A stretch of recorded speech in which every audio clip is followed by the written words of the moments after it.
Bonjour à tous, pleine lune de juin, une pleine lune dans le Sagittaire, une pleine lune qui vient me parler de voyage, qui vient me parler d'ailleurs, qui vient me parler de sagesse, d'émerveillement.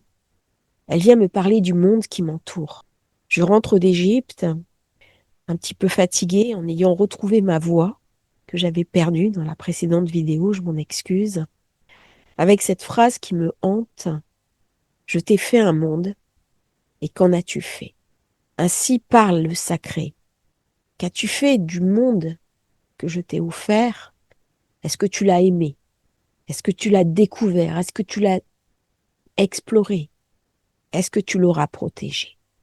Partagé en deux, entre cette explosion de beauté qui saute au visage, où on est plongé dans l'essence même, la plus authentique, la plus puissante du monde, très en lien avec cette Vénus en taureau, puisque la société égyptienne, c'était l'ère du taureau, et cette réalité actuelle où la mer est très abîmée, et est-ce que nous regardons dans la bonne direction?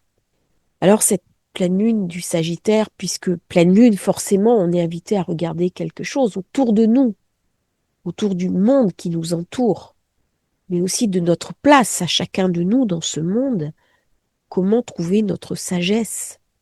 Comment trouver, si ce n'est émettre la vérité, ne serait-ce qu'un fragment? La vérité n'est pas à notre portée, elle est hors de notre portée. Mais au moins s'en rapprocher, se rapprocher de cette lumière irradiante qui peut descendre en chacun de nous et transformer nos énergies essentielles, nos énergies de vie et nos énergies quantiques. C'est le propre du voyage. L'être humain est par nature, par essence, un nomade. Nous arpentions avant le monde à la découverte non pas de richesses, mais de nourriture. Lorsqu'une zone était appauvrie, eh bien, on allait ailleurs, prenait la route. C'était les tribus pastorales qui amenaient les troupeaux sur de meilleurs pâturages. Et cette lune du Sagittaire, elle fait penser bien sûr à ce nomadisme ancien qui nous invite au rêve, à quelque chose d'éternel, que l'on retrouve bien sûr dans des films, sur des gravures, mais aussi dans nos rêves les plus secrets. On a tous cette envie du voyage, cette envie d'aller au-delà de l'horizon, voir derrière le connu. Alors bien sûr, il peut y avoir des peurs, des craintes, mais c'est aussi cet émerveillement, ces rêves de petits enfants que nous étions dans ce soleil en Gémeaux, que nous sommes invités à retrouver, d'autant que Jupiter, avec Mercure, se trouve dans le Cancer. C'est une pleine lune qui est protectrice, certains diront même protectionniste. Elle va devenir particulièrement paternaliste. Et on voit ce qui se passe aux États-Unis avec Trump, la crise, Elon Musk, les émeutes, le carré Mars-Uranus et la nécessité de protéger tout ça. Alors, Jupiter, qui est la planète de la chance, on aurait pu se dire, tant mieux, il arrive, on va profiter. Et c'est ce que l'on peut faire, il est bien aspecté avec Vénus, mais cette pleine lune reçoit quand même deux aspects très durs. Et ce carré Jupiter-Saturne, Jupiter-Neptune et la préconjonction Saturne-Neptune qui sera soldée uniquement l'année prochaine, en février. Ça me parle d'une crise de confiance. On parle de la dette de la France, on parle aux terreurs d'une confiscation de notre souveraineté nationale au profit du FMI, ce qui a des terribles conséquences. Est-ce que nous en sommes là? Cette pleine lune nous montre qu'il y a un risque. C'est trop tôt pour que le risque soit avéré. Mais il y a quelque chose d'un ancien monde en train de disparaître. Ce matin, j'écoutais Idriss Aberkane qui recevait le professeur Raoult. J'ai pas pu écouter toute la vidéo, mais ils parlaient ensemble des conséquences des vaccins. Et nous sommes dans le monde d'après Covid. Pourquoi? Parce que le monde du Covid, c'est le moment où Jupiter a fait sa conjonction exacte avec Saturne. Il était à 0 degré. 0 degré du Verseau, Et par extension, ce 0 degré du Cancer sur lequel se trouve Jupiter renvoie à cette configuration pour nous dire comment nous avons géré la crise. Qu'est-ce qu'on a fait? Et là, on a les conséquences désastreuses des politiques, quoi qu'il en coûte, mais aussi des conséquences des vaccins. Et j'avais parlé dans d'autres vidéos de dossiers qui allaient sortir. Donc ça va engendrer une crise de confiance. Crise de confiance dans les affaires, et plus grave, crise de confiance envers nos politiques. C'est-à-dire que dans l'idée, je pense que la majorité des gens pensaient que l'État voulait les protéger. Aujourd'hui, je ne suis pas certaine que ce soit toujours le cas. Donc ça va entraîner une profonde défiance de la population vis-à-vis des gouvernances. Pourquoi je parle de gouvernance? Parce que ça va au-delà du national. Nous sommes imbriqués dans une instance européenne, collective, et là, il va y avoir une crise institutionnelle. Ça amène beaucoup de déception. Ça amène beaucoup de déception parce que il y a des opportunités incroyables qui arrivent avec Uranus qui passe en Gémeaux, avec l'IA, avec les crypto-monnaies, avec l'économie numérique qui se met en place, et quelque chose de précieux nous est confisqué, qui est notre liberté, notre autonomie, notre indépendance. Et donc, il y a une espèce de heurt, d'autant qu'il y a une forme de mensonge, de manipulation, de tromperie collective par ce carré Jupiter, Neptune avec Saturne. Comme si l'État mentait. Alors, j'ai pas trop envie de rentrer dans tes théories du complot parce que c'est aussi les stigmates de la théorie du complot, Jupiter, Neptune, Saturne. Mais j'ai quand même Jupiter qui est avec Mercure. Donc, je suis obligée de regarder quelque chose. Et pour comprendre ce qui se passe, la seule solution, c'est d'en passer par Pluton avec un quinconce. Ce qui va me donner une jeunesse très remontée, très violente. Et c'est ce qu'on voit.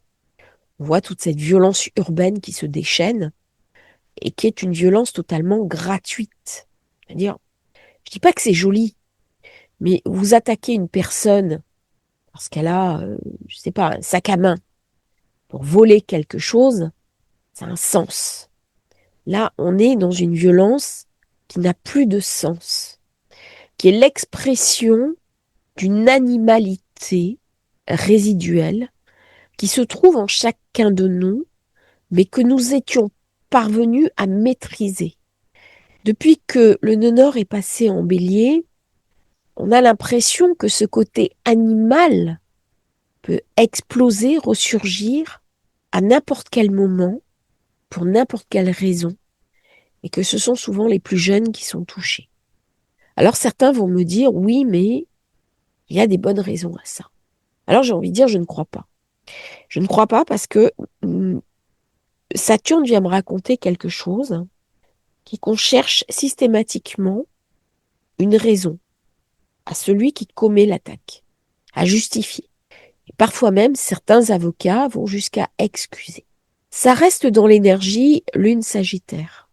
Ça fait partie des questions à se poser durant cette période. Lorsque j'étais avocate, on m'avait expliqué que nous étions là pour définir le parcours d'une personne, pour expliquer le parcours. Jamais pour justifier un acte et a fortiori une attaque sur des personnes. Cette éthique-là n'existe plus. Nous sommes dans une crise de valeur. C'est la question de Jupiter. Il vient me montrer, comme s'il me mettait une gifle dans la figure, cette crise de valeur dont nos sociétés sont atteintes. J'avais perdu ma voix, et j'ai fait un parallèle entre la perte de la voix et la perte du chemin. Et je crois que collectivement, nous sommes tous en train de perdre la voix, de perdre la tête. Et cette pleine lune, c'est une pleine lune de feu. Elle est très intense. Elle peut même être violente. Elle peut être agressive. Tant que Mars carré Uranus peut amener des attaques, du terrorisme, des avions, problèmes dans l'aérien, et des populations qui sont prêtes à en découdre et qui peuvent être elles-mêmes manipulées par des forces dont elles n'ont pas toujours conscience. On tire les ficelles. C'est important de garder le cap. Jupiter, quand il reçoit cet influx de la Lune va tout donner à Jupiter et Jupiter donnera tout à la Lune. Ça veut dire que même si nous nageons dans une époque particulièrement intense, nous sommes invités à aller au-delà de ces aspects durs.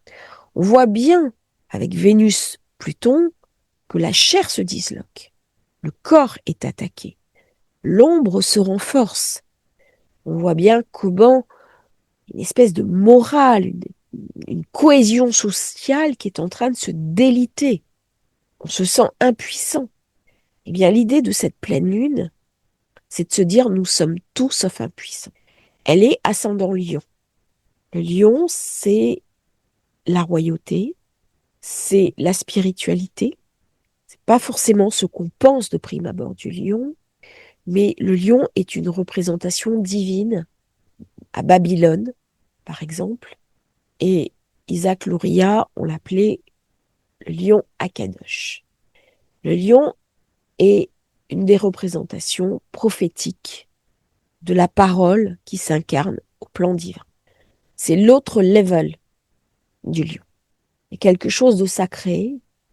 Et d'ailleurs, le roi était oint par l'huile sainte et il était élu. Qu'est-ce que mon royaume? Est-ce que mon royaume est un désert et je prends des choses et je fais de ma vie un désert? Ou est-ce que je vais patiemment trouver des solutions pour chercher de l'eau et cultiver mon désert? Et là, je parle de désert intérieur. C'est-à-dire que même si quelque chose ne m'est pas donné par la vie, dans l'époque actuelle, avec tous les outils mis à notre disposition, nous pouvons aller chercher au-delà du connu. Nous sommes invités à cultiver ce désert intérieur pour en produire des fruits, pour en faire une œuvre. Et c'est cela le sens du lion. C'est l'œuvre que je vais accomplir. Alors, cette pleine lune, il y a deux manières de la vivre. Et avant de passer là-dessus, je vais parler petit événement de vie. J'essaie toujours d'illustrer le propos par des petites anecdotes. Alors, ça me t'aime pas beaucoup, je peux le comprendre, mais ça rend aussi vivant l'astrologie. Nous étions très fatigués et nous avons oublié des vêtements dans un hôtel. J'ai oublié une veste qui avait plusieurs mois. Et mon époux a oublié un t-shirt et un pantalon Antoine qui était neuf. Et en fait, ce que nous sommes, c'est aussi un vêtement. Le vêtement, c'est ce à quoi je m'identifie. Ce n'est pas ce que je suis, c'est ce que je projette. Ma présentation. Ma présentation, c'est aussi le lion. C'est aussi Jupiter en Cancer qui aime bien le paraître. À quoi j'ai renoncé à quelque chose d'ancien pour aller vers du renouveau. Et mon époux, c'est plus compliqué. C'est quelque chose de nouveau qui a posé problème. Peut-être parce que ce n'est pas le moment et que c'est trop tôt. Mais cet habillage, ce changement de vêtements, cette perte de voix, demande à trouver une solution. Et la solution se trouve où? En zone 11, la zone des amis, des soutiens, mais aussi la zone des messages que nous recevons du divin. Les guides célestes sont en zone 11. Et la nuit, lorsque l'on dort, nous faisons parfois des songes. Alors c'est le moment parfait de recevoir cette information, de vous émerveiller. C'est vrai que cette pleine lune a été ce matin, mais l'énergie de la pleine lune est là pour plus d'un mois. Si vous avez une planète, le soleil, l'ascendant, le milieu du ciel, toute autre planète à 20 degrés du Gémeaux ou du Sagittaire, vous allez être particulièrement impacté. C'est le moment de se réinventer, de se reconstruire, de se rebâtir, de se recréer. C'est le moment de lancer un nouveau projet. Alors, il y a deux manières de vivre cette pleine lune, dans ce qui nous est montré. Soit on s'enferme en se disant « je n'y arriverai pas », parce que je n'ai pas assez d'opportunités. On va rentrer dans ces difficultés, dans ce côté très critique.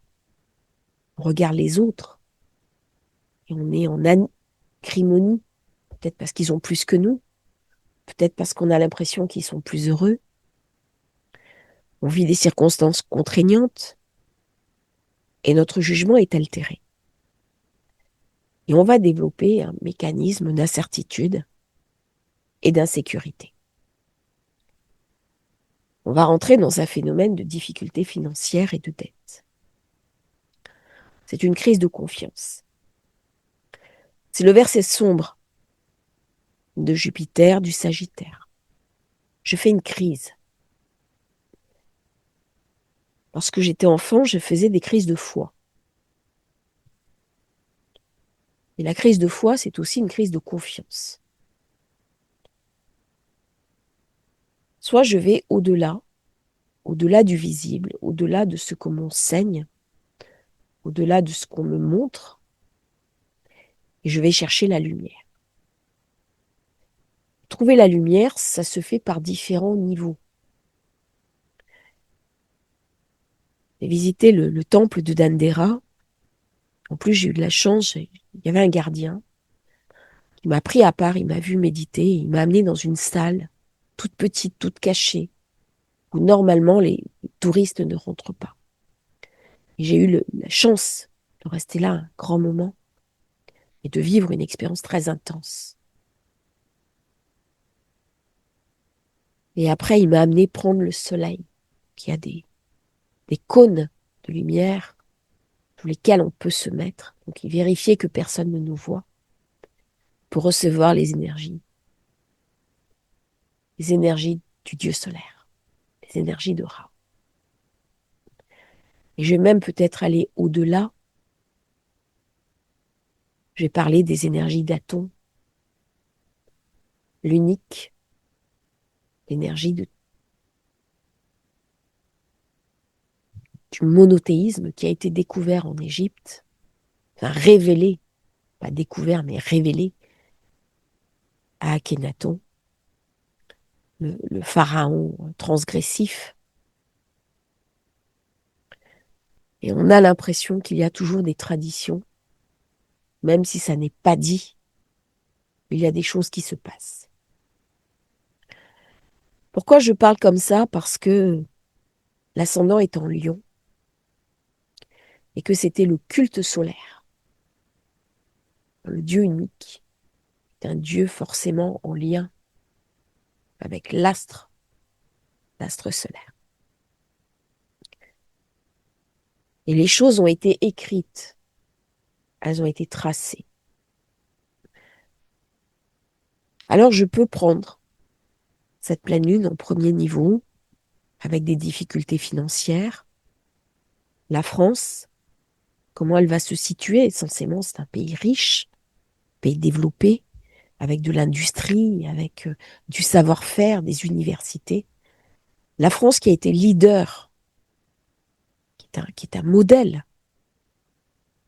Je vois pour les Égyptiens, il y a toute une tradition des arts, des lettres. Mitterrand a passé ses dernières vacances à Assouan avec vue sur l'île d'Éléphantine. Et là, la France est à terre. Que devenons-nous? Est-ce que nous regardons tourner vers le passé des splendeurs désuètes? Ou est-ce que par la force et le courage de Pluton Verseau, nous basculons dans l'avenir? Le collectif appartient au collectif. Mais là, la réponse est individuelle. C'est une invitation pour chacun d'entre nous à prendre en main cette voie et en faire une œuvre. Nous avons tous des épreuves. Saturne, Neptune, c'est très dur. On voit bien ce qui se passe. Poutine, Zelensky ne feront pas la paix. Je pense même que dans la semaine, il va y avoir des représailles importantes. Vénus, Pluton, la chair se disloque. Saturne, Neptune renforcent la Russie. Il y a de la frustration, de la douleur, du chagrin.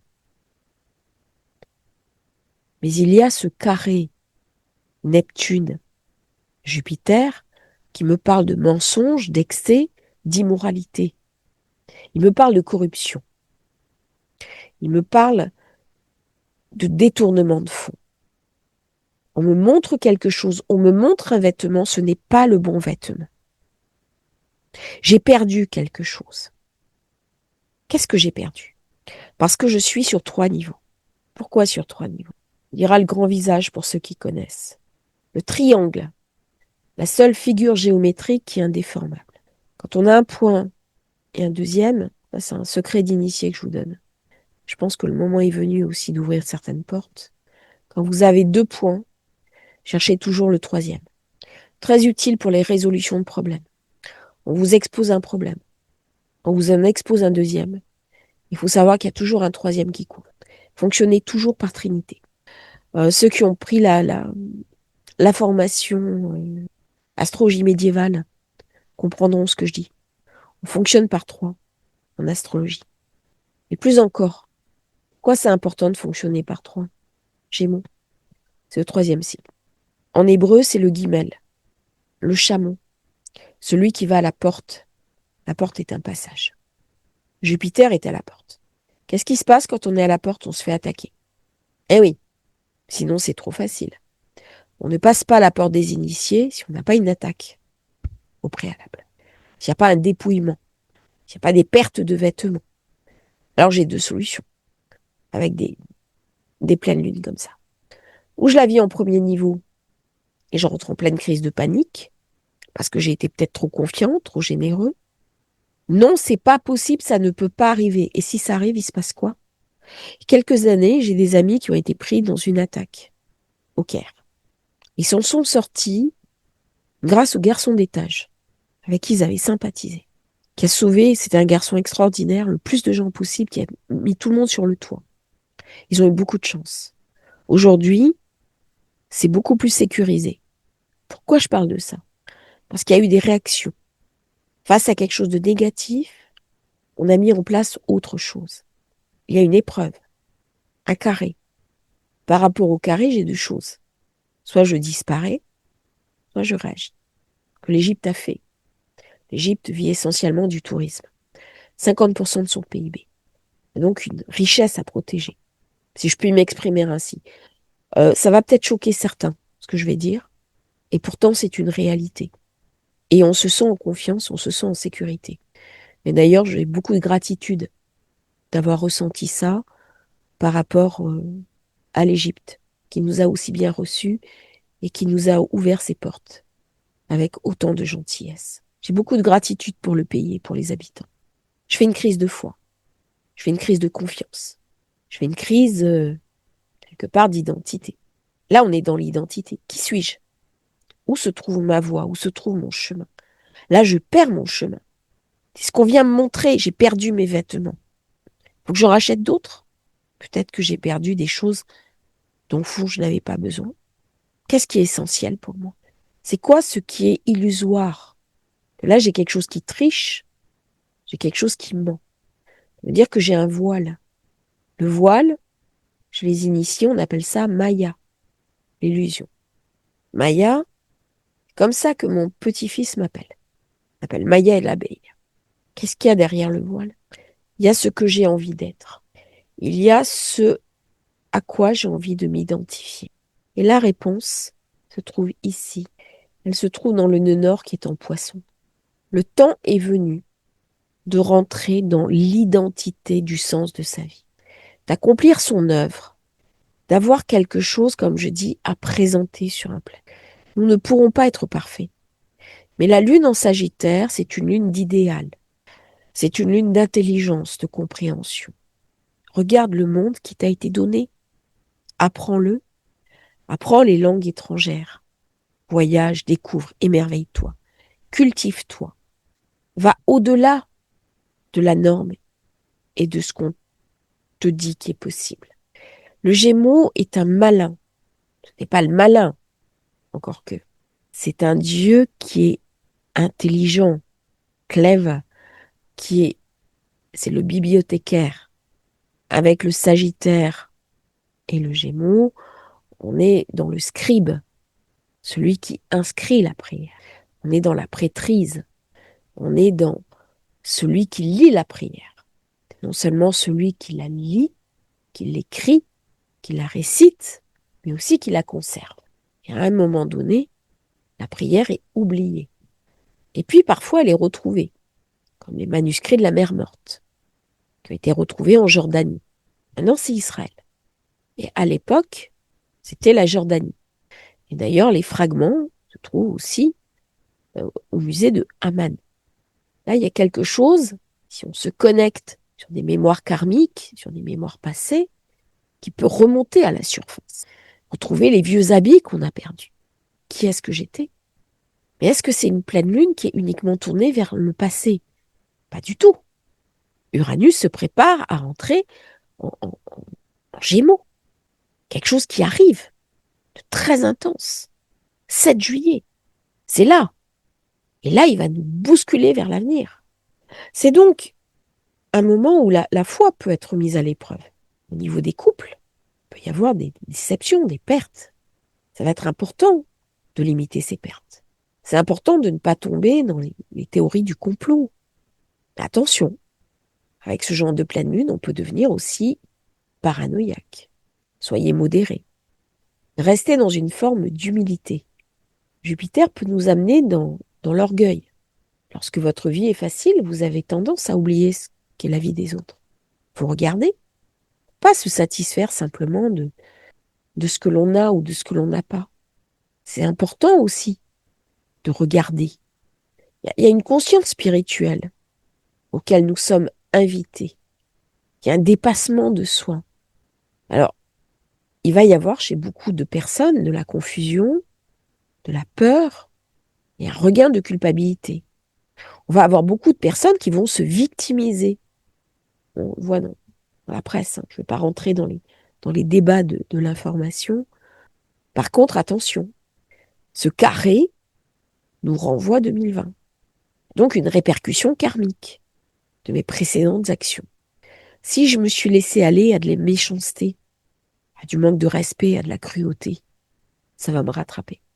Ça va me rattraper parce que le regard que je vais poser sur moi va être négatif. Je peux être rattrapé par une forme de dégoût de moi, de cauchemar, de déception. C'est important de faire sa paix avec ses proches durant cette période. J'ai appris de mariage. On dit toujours que quand on avance en âge, on n'est plus invité à des mariages, on va à des obsèques. Ben moi, c'est le contraire. Puis c'est très bien comme ça. Le premier va se marier dans un an, dans un mois, pardon. Et l'autre ne sait pas encore qu'il va se marier. Et j'ai reçu la photo de sa jeune élue. Et je lui ai dit, c'est une perle du désert. Une princesse Touareg. Et il ne sait pas encore ce qui va se passer. Eh bien, Jupiter, c'est ça, c'est l'engagement. Quand je veux quelque chose, suis-je encore capable de m'engager, de prendre une décision, de renoncer à quelque chose? Pour qu'il y ait un engagement, il faut une renonciation. Une renonciation à ma liberté. Une renonciation pour un idéal qui m'est supérieur.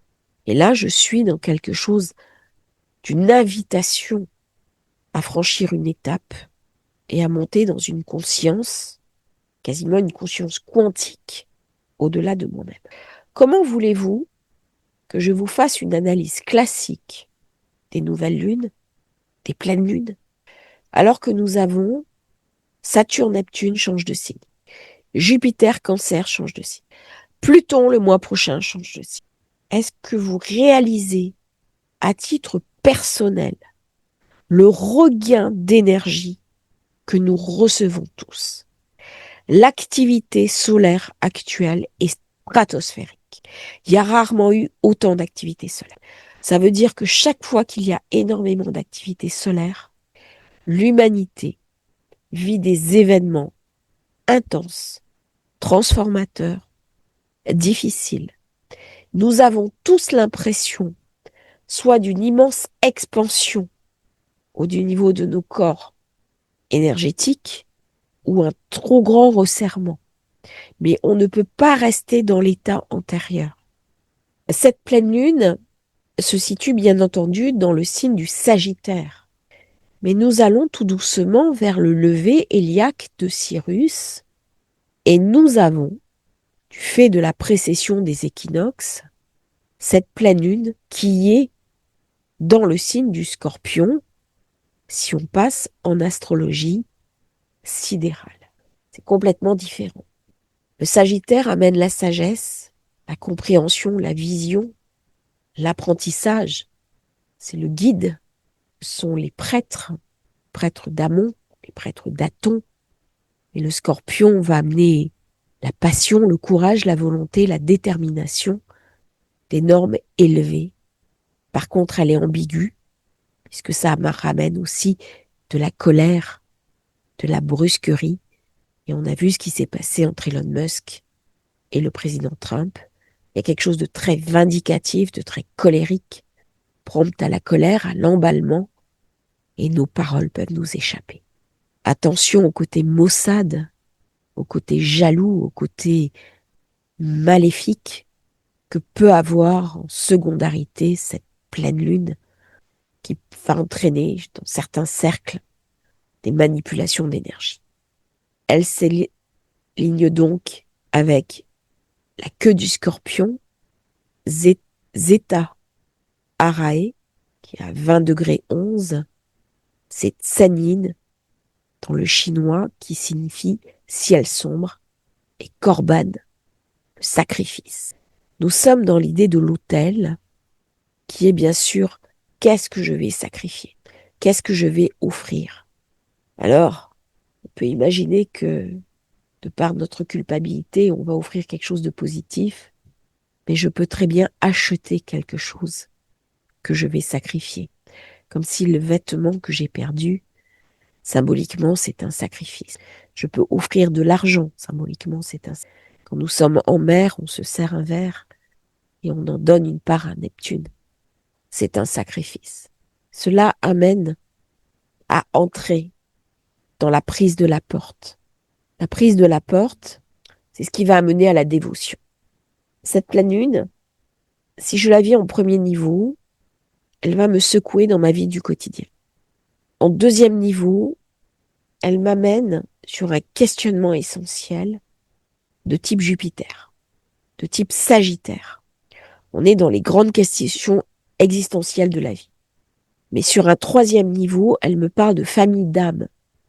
Elle me parle de connecter les lumières entre elles, les énergies essentielles entre elles, la spiritualité la plus subtile et en même temps la plus archaïque, puisqu'elle est le lien, c'est le crochet, le vave, entre le très haut et le très en bas, l'énergie quantique cellulaire avec le cosmos le plus sacré. Et donc j'ai deux portes à passer, et je vous invite vraiment à réfléchir à ça. Lâcher le premier vêtement, lâcher le deuxième vêtement et recevoir le troisième. Mais est-ce que le troisième est là pour être gardé définitivement? Nous ne sommes que de passage. Et c'est ça la sagesse du Sagittaire. C'est de décocher la flèche. La flèche, c'est le but de la vie. Est-ce que le but de ma vie, c'est de me marier, d'avoir des enfants, d'avoir une profession, d'avoir de l'argent? Est-ce que le but de ma vie, c'est de la spiritualité? Est-ce que c'est de voyager? Tout ça, c'est des buts. Si certains semblent plus élevés que d'autres, on reste au même niveau. Il y a la cible, il y a l'archer, et il y a la flèche. Et à un moment donné, je deviens la flèche. Alors, je suis invitée à devenir la flèche. Et la flèche est destinée à aller vers la cible. Si dans ma vie, je n'atteins pas mes buts, eh bien, c'est qu'il y a quelque chose qui cloche, parce que mes buts sont destinés à être atteints quand je deviens la flèche. Et donc, je suis invitée à me remettre en question. C'est peut-être ce qu'on a le plus de mal à faire. c'est-à-dire à se mettre au centre de l'histoire. C'est une pleine lune qui vient me parler, bien sûr, de faute. Il y avait un enseignant qui me disait, si la flèche n'atteint pas la cible, c'est qu'il y a une erreur, pas une faute. Très intéressant, parce que la flèche est prévue, elle est programmée, elle est fabriquée pour atteindre la cible. Et une fois que je suis devenue la flèche, que j'ai atteint ma cible, bah, tout est parfait. Je suis heureux. Sauf que je suis dans la cible. Et il se passe quoi maintenant? Il se passe plus rien. Alors là, je suis invitée à devenir autre chose. Je suis invitée à devenir le vent et l'air qui porte la flèche. Pour que la flèche rentre dans la cible, il faut qu'il y ait une portance. Et une fois que je suis la portance, il faut qu'il y ait quelque chose qui m'anime. Il faut de l'énergie. Je suis invitée à devenir cette énergie. Et au-delà, une fois que je suis l'énergie, c'est très bien. Il y a encore une autre étape. Eh bien, cette autre étape, quand vous avez de l'énergie, c'est Uranus, hein, ce sont des principes d'électromagnétisme. Quand vous avez de l'énergie, ça produit quoi? Ça produit de la lumière. Et donc, je suis invitée à devenir de la lumière et à rentrer dans la lumière. Et c'est un peu le sens de cette pleine lune du lion, où il y a une très grande invitation à rentrer dans la lumière. Vous voyez, j'en ai pris un petit peu trop, hein, je suis un petit peu rouge, j'ai pris des coups de soleil. Et c'est cette lumière qui, à un moment donné, va m'habiter, va m'envahir, va irradier hors de moi et va quelque part se diffuser autour de moi. Et je pense que c'est un des messages, je l'ai reçu comme ça, un message de conscience de cette pleine lune, d'invitation à soi-même devenir autre chose que ce que nous sommes à cet instant. Alors bien entendu, on va retrouver des mémoires anciennes, des mémoires antérieures, des mémoires karmiques. Je pense qu'on va retrouver aussi des personnes avec qui on a partagé des instants dans des vies antérieures. Beaucoup, beaucoup de retrouvailles karmiques en ce moment autour de soi. Vous avez la soirée. Je vais vite faire le montage. Je sais que beaucoup vont s'endormir avec cette vidéo, qu'elle va vous porter. Et vous allez rêver. Rêver d'une île qui coule doucement, de cette histoire éternelle. Et c'est ça le Sagittaire. C'est quelque chose d'une éternité. Dendera, c'est j'en parlais plus longuement dans une autre vidéo, c'est le zodiaque, qui a une énergie qui est incroyable, qui est éternelle. Là-bas, au petit jour, au petit matin, vous êtes dans l'histoire du monde. Vous êtes connecté avec l'âme du monde. Eh bien, c'est ça, cette lune en Sagittaire. Si elle passe la porte étroite du Scorpion, la porte de l'ombre, la terreur du seuil, n'est là que pour nous raconter qu'au-delà de l'ombre se trouve la lumière. Il y a des salles obscures, des salles d'initiation. Et si on a peur dans les salles d'initiation, on peut en mourir.